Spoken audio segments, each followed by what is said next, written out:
The Dallas Cowboys made three big moves on Wednesday. Which one was our favorite? We'll tell you on this episode of the Locked On Cowboys podcast.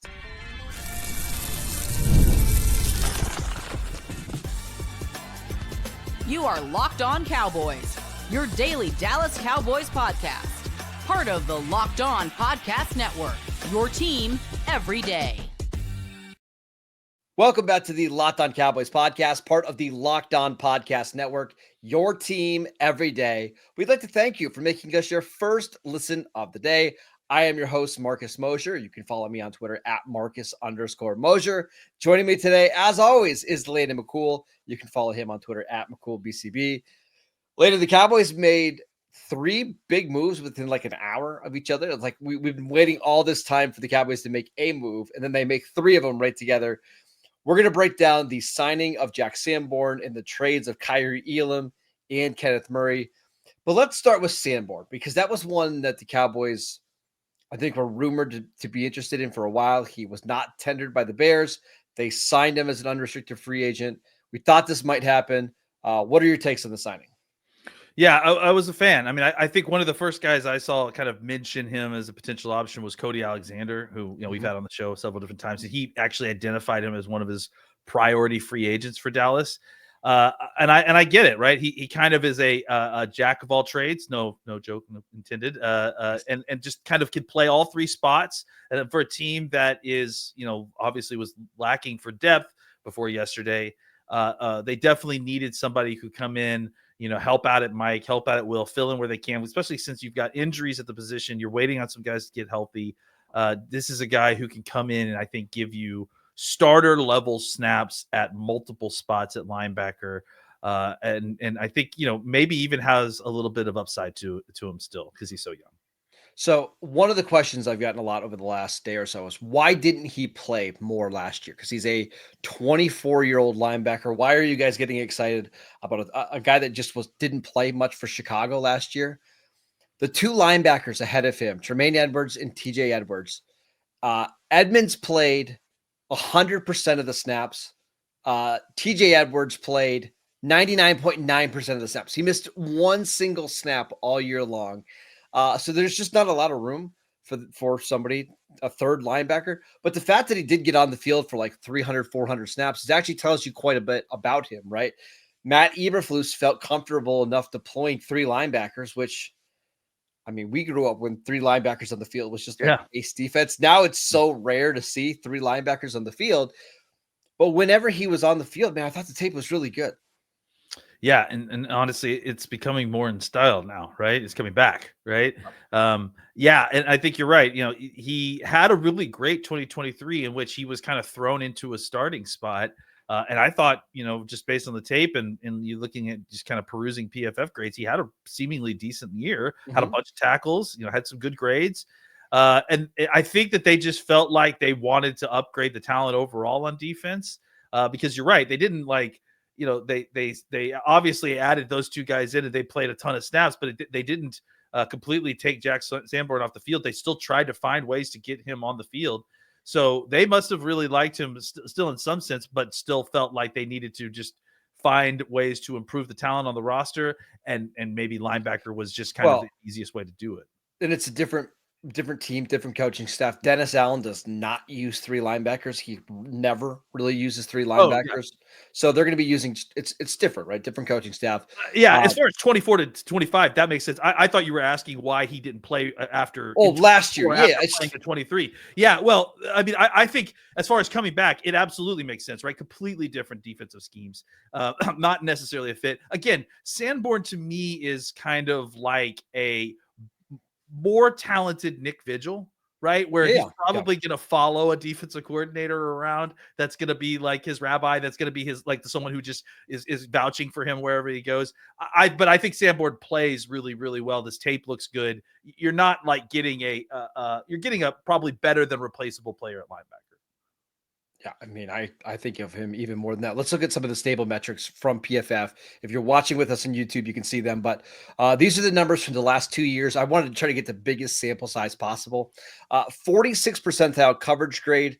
And you see that, like, he could be exposed in coverage a little bit because he's not like an elite athlete or anything. But there are some times where he drops into zones and he does a really good job of like knowing where the quarterback is looking. There was a couple times he knocked passes away that ended up getting intercepted. So uh, not not a terrible in coverage, but that's not necessarily his strength either, right? He's instinctual and he's explosive, like short area explosive, but he doesn't have great long speed. So if you've No. got running backs coming out and they're running like into the flat, he may not be able to keep up with them over the sideline, that sort of area. It's kind of like the Eric Kendricks that we had last year, where Kendricks was really good in zones and you drop him into certain spots, he was fine. But if you get him matched up one-on-one with a tight end or a running back, like you're asking for trouble there. But where he is good at, 79th percentile run defense grade, 87th percentile box coverage grade. Now here's the knocks on Sanborn. 24th percentile run stop percentage, 23rd percentile missed tackle percentage. Mm-hmm. Got really short arms, and it shows Yeah. on tape. He can get to the ball carrier. Sometimes he'll just miss the tackles, and I think the arm length has to do with it. But what I would generally say here, Landon, is you're getting a good run defender and somebody who is not awful in coverage. Yeah. For most teams, that's a starting NFL linebacker. Absolutely. Yeah. And I think you see like all of his shortcomings literally are in his arms, right? Like even, you know, the you said the missed tackling thing, obviously that's a thing. One of the other things too is that you see him, and this isn't necessarily a negative, but it's just, I think it has to do with the short arms, is that he is constantly engaged, like the first engager, right? He constantly would rather strike the blocker than be struck first, right? And I think it goes back to, we think about how we talk about short-armed offensive tackles, right? They want to get their hands on the defender first so that they can control the situation and not worry about their length. I think that's what Sanborn does when he sees guys approaching him. Instead of waiting for them to get to him, he just will reach out, make first contact, and then try to slip past the defender to get into the backfield and make a tackle. It is troubling to see some of the missed tackling stuff, but however, I do think that he does a really good job of blowing up blocking schemes and blowing up plays. And if that can allow for someone else to come in and finish it off, I think, there's a good chance that he's going to create a lot of big plays that maybe he doesn't actually finish. So in 2025, how do you think him and Maris Leofau fit together? Because I kind of see them as similar players. Yeah. What do you think? I do. I kind of see them similar too. I think the what they're banking on is that Overshown is going to be kind of the differing factor there. I mean, if we're going to compare these guys a little bit, I would say that he's closer to Leofau, and then the other guy we're going to talk about is closer to Overshown as far as types. I don't know about skill. As far as like how athletic type.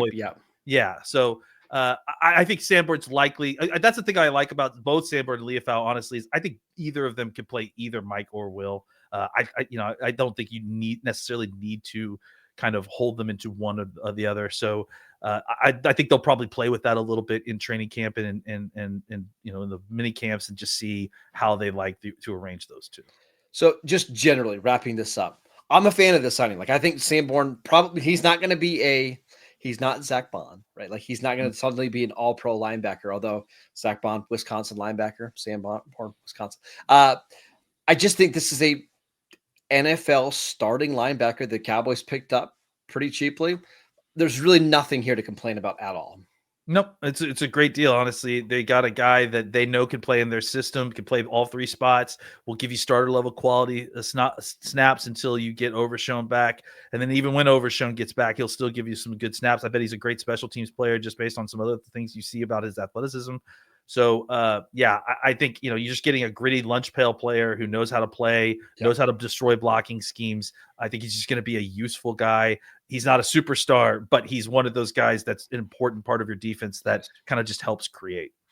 All right, let's talk about the first trade the Cowboys made, and that was acquiring Kaiir Elam from the Buffalo Bills. We will get to that next. This episode is brought to you by Monarch Money. Have you ever checked your bank account and wondered, where did all my money go? Well, between dining out, online shopping, entertainment, kids, a wife, it's easy to lose track. That is where Monarch Money comes in, your personal CFO, giving you full visibility and control over your finances. Monarch Money isn't just a budgeting app. It's a complete financial command center. You can track all of your accounts, your investments, and spending all in one place. So you just stop having to worry about managing your money and you can start building your wealth. When I started using Monarch Money, I realized just how much I was spending on nonsense. And now I'm budgeting smarter and I'm saving more. Take control of your finances with Monarch Money. Use promo code LOCKEDONNFL at monarchmoney.com for 50% off your first year. That is monarchmoney.com, code LOCKEDONNFL for half off your first year. Welcome back to the Locked On Cowboys podcast. We'd like to thank you for making us your first listen of the day. Later, let's talk about the corner the Cowboys acquired, Kaiir Elam, a former first-round pick. I believe it was the 2022 draft. I know the Cowboys had some interest back in that draft. It's probably not a surprise that they traded for him. But what did you see from Elam when you turned on the tape? Well, first of all, let's talk about the compensation, right? So they traded back they're sending a 2025 fifth-round pick, which is the 170th pick overall, and a next year's 7th round. And they got in return a 2025 6th round. So basically, it was like a place swap and then a 7th round pick that they gave, which is basically nothing. Nothing. So this guy is, I think you see very much the influence of Will McClay on this guy, right? Tall corner, good size. But the interesting thing is that he does have kind of shorter length than I think we usually see with McClay, right? Yeah, in fact, not only shorter length, this is the shortest arm cornerback the Cowboys have acquired since 2017. There you go. I mean, that does ring out to what you saw on his mock draftable, at least. I think it's very clear this guy is a boundary zone corner, like almost exclusively. Like he plays more like a backstop. He's more of an off coverage corner than a press guy. And the numbers kind of show that he's much more strong in zone than he is in man, and that plays out on tape as well at times. I do think he sinks low and he glides up and down well the silo of cover 3 and cover 1, right? He looks really comfortable in cover 4. It felt like I think after watching him and just kind of seeing a lot of the conjecture online, and we'll get into this, I'm sure. Like I kind of feel like there's been a lot of labeling him as bad, and I don't know that he's bad. I think he's just limited. Like I think he's just there's a certain kind of way that you should deploy this guy into coverage consistently if you want to get decent results. And I think if you do that, you can get pretty decent results from this guy.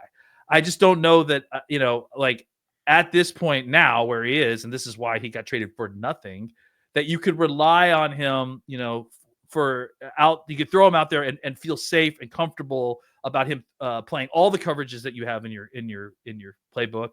And especially, with some kind of more man stuff. But honestly, you could say that a lot about Trayvon Diggs in some ways, right? And you don't want Trayvon Diggs doing a bunch of chasing across the formation in man coverage or, man everywhere he goes, that sort of thing. You're not necessarily looking to get Trayvon Diggs in that kind of situation either. So I think for the Cowboys, this actually works well. I think he's a good fit for what the Cowboys want to do. And I think if you can, hide him on third downs a little bit. I mean, not hide him because I don't think he's that bad. Again, I think it's more just you just got to be careful that he's not getting matched up in man coverage against their best player and just try to find ways to, make him in more match coverages and at least, find ways to deploy him in ways that are advantageous to what he does well, which I think is moving up, side saddling up and down the sideline, keeping his eyes in front of the quarterback, rallying to tackle. He's not a deny reception guy, but he is a limit the yak kind of corner, right? Like he will rally and make a solid tackle. He's good in the run game. I think if you could find a way to play quarters coverage and match coverage, early down stuff, he's going to be very useful. I think he could potentially be a guy that is your weakest link as far as cornerbacks go. as far as guys that are on the field, but I don't think he's a bad player. You know what I'm saying? Like, I don't think he's a guy that you're going to throw out there and he's going to be Judy every single week when he's out there necessarily. So No. that's my general take on him. Not a great player, not a guy that I would, if he was a starter, I would be looking to replace him. Bingo. But I think he can get you through multiple games without, totally killing you. Well, let's first talk about the Cowboys cornerback situation. Now that Jordan Lewis is gone, it's Deron Bland in the last year of his contract coming off a major foot injury. Now, he played pretty well in the second half of the year, but just remember that. Trayvon Diggs coming off a major knee injury. Kalen Carson coming off offseason shoulder injury. Josh Butler coming off torn ACL. I don't think he's going to play at all in 2025. And then there's Keemon Hall, who ended the year on the injured reserve list. And then there's Andrew Booth, who is Andrew Booth. So, like, they needed a cornerback, right? Like, they needed a cornerback that if they had to play a game today, they could line up. Now, again, they're not playing a game if they got the draft, so I kind of hate even saying that, but they simply needed bodies that were healthy, even just to get through practice, right? Which they're going to have OTAs coming up soon. As for Buffalo, I think expectations matter here a little bit, right? Yeah, absolutely. Buffalo drafted him in the first round, expecting that he was going to be the answer to shutting down some of the top receivers in the AFC. Didn't happen. He was a year one starter for Buffalo. Year two, played 210 snaps. And then in year three, he was a healthy scratch in a lot of games this year. Like, just got behind the depth chart, behind Rasul Douglas, behind Christian Benford. He has, I think it's 7 total snaps in the slot in his 3 years in Buffalo. So he's not a slot player. So he's an outside corner that doesn't play special teams and that just has you as a healthy scratch. Now, I think he's gotten better as a tackler, and I've asked some people around the Bills, and we've got some connections there.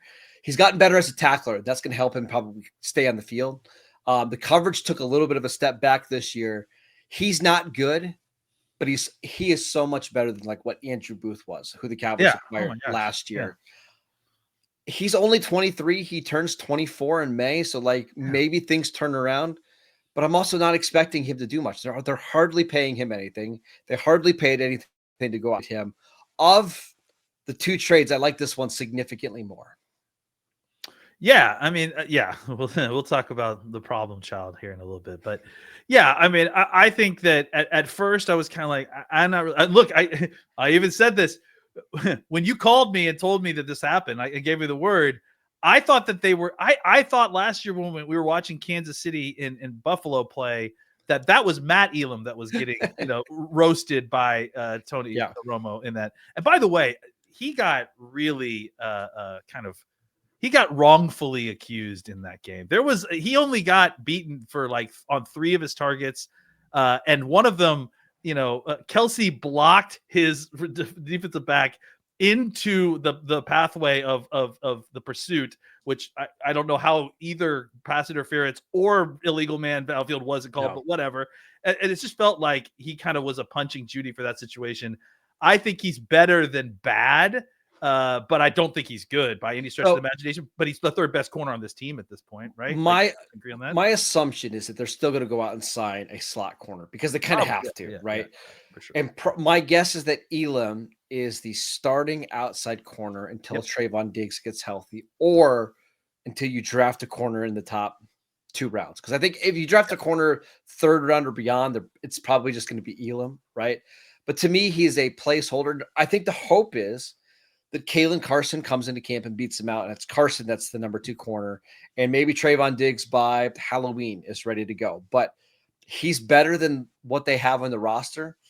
But again, they paid a pick swap on late day 3, and I think they're paying him like $2 million, $3 million. 2.5 is what I thought I saw. It's the number nothing. was. It's nothing. They cost nothing to get it. The salary is nothing. I wouldn't be shocked if they waited until I do think that if you wanted to get a slot corner in the 3rd or 4th round, you can find that. Yes, you could find that for sure. But yeah, I do agree. They probably are going to get. I mean, they're definitely going to get at least 1 more corner. The question, I think they'll probably get 2. The question is it 1 in free agency, 1 in the draft, 2 in free agency? That's what's going to be interesting to see from here on out.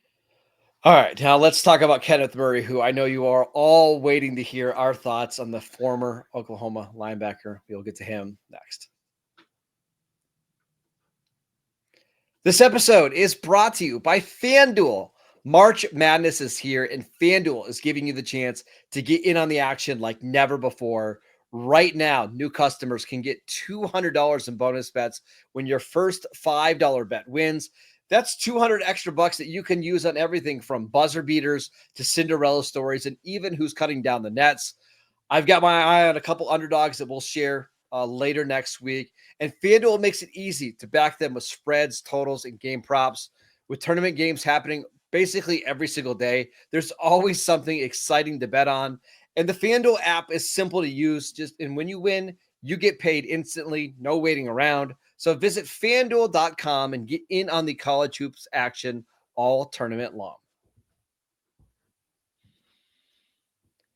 Welcome back to the Locked On Cowboys podcast. We'd like to thank you for making us your first listen of the day. For your second listen, check out the Locked On NFL Draft Show with Damian Parson and Keith Sanchez.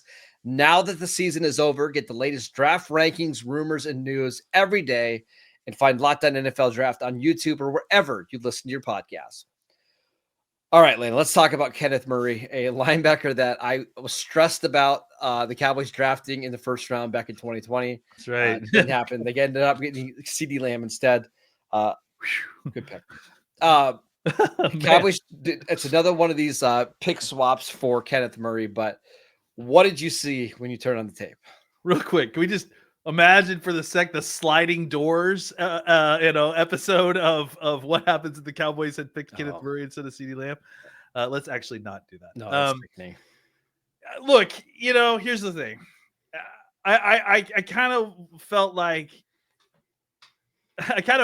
man, let me go look at my notes first. Let me go look back at my notes of Kenneth Murray coming out and just kind of refresh myself, because I had a very strong picture of who I remembered him being. The notes that I saw that back then that I reread, they very clearly painted a very similar picture of that guy, right? Uber athletic, incredible mover, plays the game like he's never seen a football game before. Like, I mean, has like almost negative instincts, it feels like. And I don't hate this guy. I just, it's tough to watch sometimes because he looks confused, and his athleticism compounds that confusion, right? So it's like because he's so explosive and he trusts himself, it's like he sees something, he buys it immediately, and then he's going like straight forward. Now he's 8 steps out of position as the ball goes on the backside, right? There was one play I was watching this morning because I watched every snap from 2024 where he shoots a gap and tackles Breece Hall. I mean, it's so cool how fast he can get downhill. Yeah, and let me just mention it. Here are the stable metrics via PFF. 78th percentile missed tackle percentage. That's very good. And you see that on tape. Like, once he gets to the ball carrier, he's really good at bringing him down, and he's impactful. But the rest of it is rough. 27th percentile coverage grade, 4th percentile run defense grade, 34th percentile run stop percentage, 41st percentile box coverage grade. It's the same player that we saw at Oklahoma and the same player that we saw with the Chargers. I've seen this happen a couple other times since, but I kind of feel like he was the first person that I saw draft evaluators compare to. We do player comparisons all the time just to kind of help you understand like what this player is like. He was one of the first people that I saw draft people compare to a golden retriever. Because it's like it's like he sees the ball and he's going to get the ball. I'm going to go get the ball. There it goes. I'm getting the ball. The squirrel. It's like that's the level of like frantic action that he's taking. Sometimes he's the first person moving off of the ball and like in reaction, and that's not good. He's not. It doesn't feel like he's always taking the time to like see all the movement that's happening, diagnose it, and then kind of make a read off of that. It seems like it's all reaction time. Now, if you want to look for the positive here, right? Like I think Marcus mentioned that he's a good tackler. That's really great. If he sees it, can pull the trigger, he can get downhill, he can make tackles for losses. That's why, his name is still kind of he's a very boom or bust linebacker, right? Because of that, because either he sees it, he makes a big play because he has the athleticism to do so, or he doesn't see it, or he sees it incorrectly, and his athleticism takes him so far out of the play that he can't get back into it, right? I will say that the upside aspect of this, if you're looking for it, is Eberflus has been a true linebacker whisperer, right? Absolutely. And Yes. and these are the kind of guys specifically that he has really had success with. These overly athletic, maybe not immediately instinctual guys. I don't know what it is, if he's just kind of reducing the number of keys that they have or what, but he does seem to have an ability to kind of make these guys work a little bit. Maybe you can improve on his game, like 10% there somehow. Uh, Even with that 10%, though, I would say that this is very much a stopgap solution until Overshown gets back, because this is not a guy that I think you want to rely as a full-time starter if you can. No. If you have to. Limiting the exposure of the times that he's on the field, I think, is probably the best way to get the most out of him if you have to. Yeah, and I agree with everything you said. Like, Matt Eberflus might be the best guy in the league at coaching linebackers. Maybe the only one that better is Brian Flores. So we need to give him some benefit of the doubt. But man, there was a play that I was watching today where it was against the Texans. The Texans ran a screen, and there was two guards that were already like 5 yards down the field, and the running back had the ball in his hands, and Murray's still backpedaling like it's going to be a pass, like down the middle of the field. And it's like that, some of that stuff, like either you have it or you don't, right? And we're going into year 6 of his career now. It's probably not going to get better. The other thing that's interesting to me is that the Cowboys are paying him $7.6 million this year. Yeah. Somebody in that organization, whether it's Eberflus, whether it's Will McClay, somebody had to be like, I really want this player. I'm comfortable paying that much money to have him on the team, because that's a lot of money for a 1-year stopgap option. We should mention, though, that the Cowboys could actually cut Kenneth Murray before week 1 and save $6 million. So in that way, it's almost like a free look-see, like, hey, let's get him into camp. Yeah. Let's see what it looks like in Eberflus' defense. If it doesn't work, we'll cut him and we'll save that money. Of the 3 moves, this is the one that I'm probably the lowest on. Not probably. I am the lowest on. Yeah. Without a doubt. This one, I mean, I think that everything that the Cowboys – look, we'll have a conversation at some point about the sum total of what they did and did not do in free agency. That's a separate conversation. Yes. Right? Yep. I think about, if we're just talking about examining the moves that they did make, right? I have liked all the moves that they have made so far, except for this one. This one did not make sense to me. The cost to get him was nothing. I don't really care about that. But, like you said, the salary is a little bit expensive.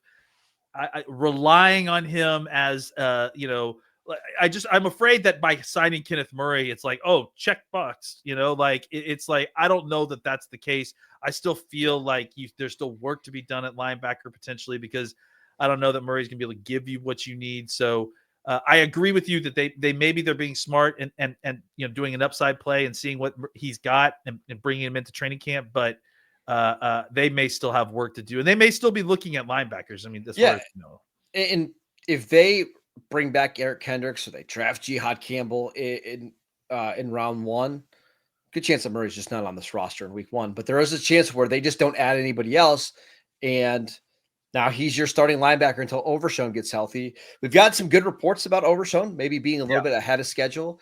So maybe he doesn't have to be on the field as much. And I think if you can limit his exposure, maybe it'll help him a little bit. But we'll see. This is through 5 years of his career. This has been somebody that defenses generally pick on. I'm hoping that's not the case here in Dallas.